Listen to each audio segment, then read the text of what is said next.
Welcome in on another episode in the KIPS podcast. My name is Tyler Valencia. I'm the president of KIPS and Time to Train Fitness. In this episode, we're going to be talking about beginner tips for social media in 2024.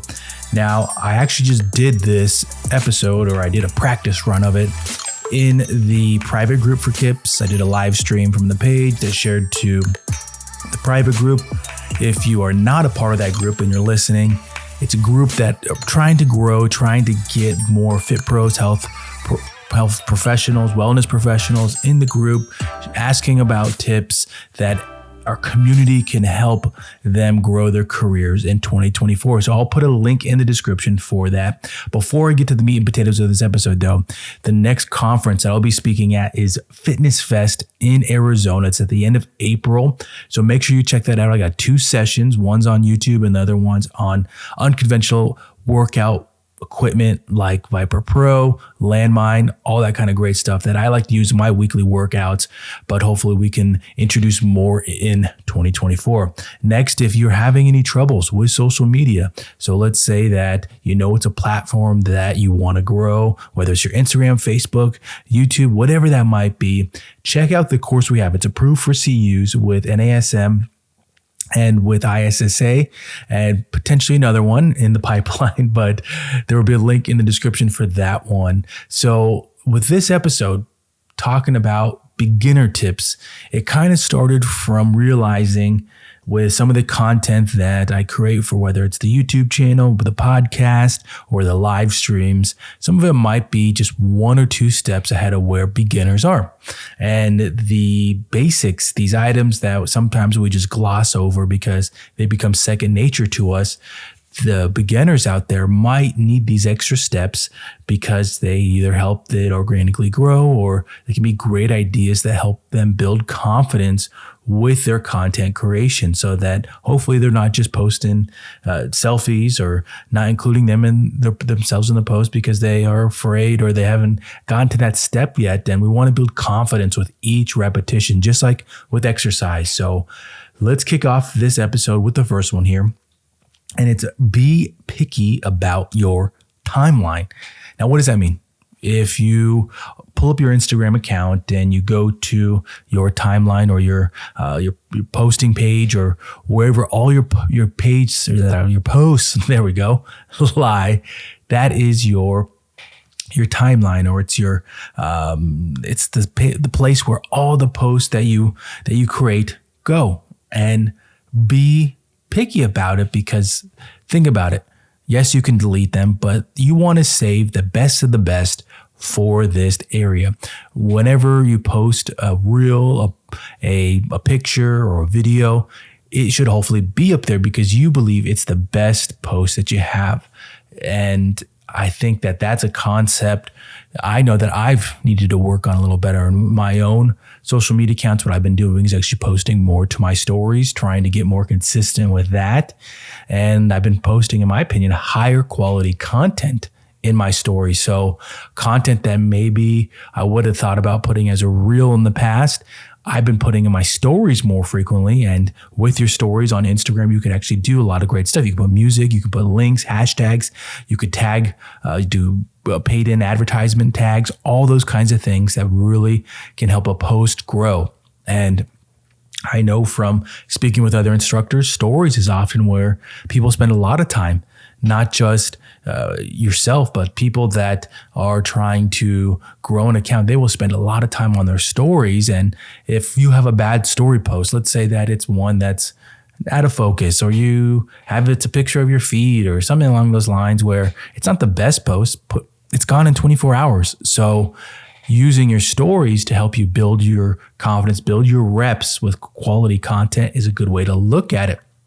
And I can say from people that I've worked with or people that I'm jogging my mind with right now, I know that their first couple posts are typically not the best. And then why should they be the best? You don't have the experience yet. You haven't had any reps with it. Of course, you're not going to have the best content. And so use your stories. Use the story area. And if you don't know what I'm talking about, on Instagram, they have posts, they have stories, they have reels, and they have lives. And stories are usually at the top of the toolbar. And that's where If you click on them, you'll see these little quick short form content that are from your followers or your friends, the people that you follow and you subscribe to. And on YouTube, they're called YouTube Shorts, but those ones do last for a while and they're more like Reels. But this type of short form content is really how a lot of people digest content. You think about a lot of people in their minds, they're really busy. And I'm not saying they're not, but they're busy and they don't have time to potentially watch a full story, watch a full live stream, whatever that might be. Here's how you can catch their attention. And what I've been trying to work on, and this is kind of an episode that's brewing in my head here, is try to really shoot for 10 to 13 seconds. That's with my short form content that I'm making right now, the sweet spot that I've been trying to hit where I see the most amount of views is in that 10 to 13 second range. That's quick and that hopefully just engages them. And that's workout based content right there. But that's one tip to take away. If you're in the market for adjustable dumbbells or at-home workout equipment, check out Core Home Fitness at the link in the description. From adjustable dumbbells, multi-function benches, and all-in-one options, they got it all. I personally have their adjustable dumbbells and the glute drive that also works as a bench and would recommend them to anyone building their home gym or looking for easy adjustable options. The dumbbells, they easily adjust from 5 pounds to 50 pounds just by turning the handle and lock in for your safety. Grab yourself a pair and see for yourself how easy they can fit into your fitness program. If you've been a fan of this podcast, you know that before end of each episode, you're going to hear a promotion for the Naboso Duo insoles. I've been using them for probably a year and a half, and I personally think they're game changers. I think everybody should get them, try them out, see what you think. And personally, I've talked about how I used to have foot pain just from sitting at a desk and then trying to be active, trying to go work out and not really being able to fully maximize it. So I always try to throw it out there for individuals to just try them out, see what you think, utilize them in your day-to-day, and hopefully improve your overall activity level. That's the key right there, activity level. So check them out. There's a link in the description for the Naboso insoles. They have a variety of them to check out, different accessories. Check them all out. See what you think, and hopefully come back and let us know that they've really helped out with your activity level. Let's get back to the episode. Getting to the next one here.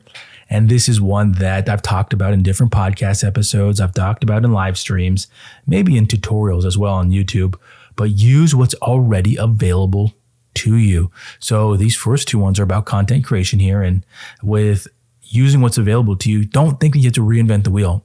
And this is something that I don't want anybody to feel like they're not original, that they can't create great stuff. But it is so hard to be super original, to be that top creator out there. There is a very small percentage of people that can create content just that's so original, that's going to be engaging. I'm talking about like the Mr. Beast level kind of creators. Don't think you have to be them. But also at the same time, you look at examples out there, look at fellow colleagues, accounts out there that are creating content to give you ideas, and you can potentially copy them. Along the same lines is also use the templates that are available to you. Now, in that live stream that I did, it was last night, I showed how you can find Instagram templates if you don't know what I'm talking about. But in your Instagram account where you go to make reels, there's an option to click templates. I believe it's at the top. And if you go there, there's going to be templates that you can inject your own content into. So what I will typically do when I want to make a reel and I'm drawing a blank, I'll go there and I'll look at what's trending, what's recommended to me, and then look at the length of the clips that you can put into it. So I'll then go film some content. It's usually before I do an online workout, and then I'll go back and then I'll put those clips in and then I'll adjust them. And if you look at the clip lengths, it'll kind of give you an idea. Okay, I need 15 or I need 8 clips or I need 4 clips. They're about this long. So I need to make sure that the clips that I record are X amount of length. So it helps you get some ideas rolling with a reel. And with these are going to go into Instagram and in essentially into a collection of other reels that have used the same ones. So you'll be showing up with those ones as well. So it's organic. So check those out if you don't know what I'm talking about. They can be very powerful, very useful for help you get the ball rolling. And that's what I'm talking about with what's already available to you. These platforms, they want you to create good content because that ultimately keeps more people on the platform. If your audience is engaged with your content, they're watching it, they're watching full reels, your stories, that means they're staying on the platform. So they're going to give you tools to succeed with creating content. So use them. Use those types of things. Now, let me take this to another example to help keep that ball rolling. And if you're short on time, think about if you're filming online workouts or you're filming content for YouTube, whether it's how-tos, demos, that kind of stuff, and you already have these files, go in there and see what type of clips you can pull from. You don't have to be your voice explaining. People just want to see short form content. Pull some clips and throw it in there and see what happens. See how engaging you can make it with transitions, with fades, with the music, all that kind of great stuff. And if you do this, let me know. I want to know if you actually go to Instagram templates and use them. And I forgot to mention that if you have watched tutorials that I've made on Canva, Canva has templates you can use. There's IG audio that you can put audio onto, like funny clips onto your reels. Use all those great items. Now, the last tip that I have, beginner tip here, and this is one that if you're working in a gym, I think this could be a powerful tool. And this is collaborations. Collaborations are free organic marketing. If you are wondering what I'm talking about, on Facebook, on Instagram, there's an option to do a collaboration tag, which essentially puts your content on another individual's timeline, on their page, on their account. So if you are a fitness instructor, maybe you're a group exercise instructor. Let's roll with that example here. You're a group exercise instructor. You're teaching a class and there's other instructors that are great. You like them. You chat with them before, get tips with them. And one of these days you approach them and say, hey, I have this idea for a reel. You want to do one? And we could do a collaboration tag, and they'll probably know what you're talking about. Film, record your reel. And then when you're going through the steps of posting it, at the top, there'll be an add tag and select invite collaborator so that you can take advantage of their audience as well. Collaborations are great for both parties.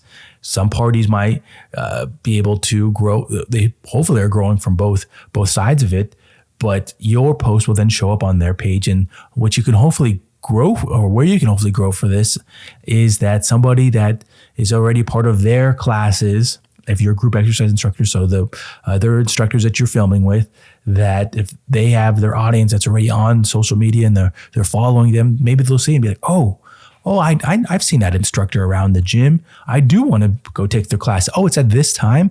Okay, that's fascinating. I will put that in my schedule, and hopefully you can organically grow within that type of community.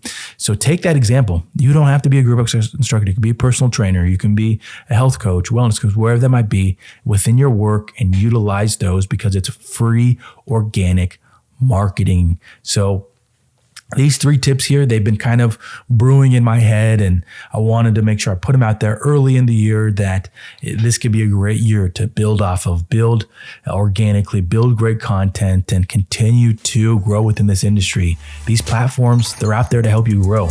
Don't think that they're negative. They're out there to help you grow. Use them.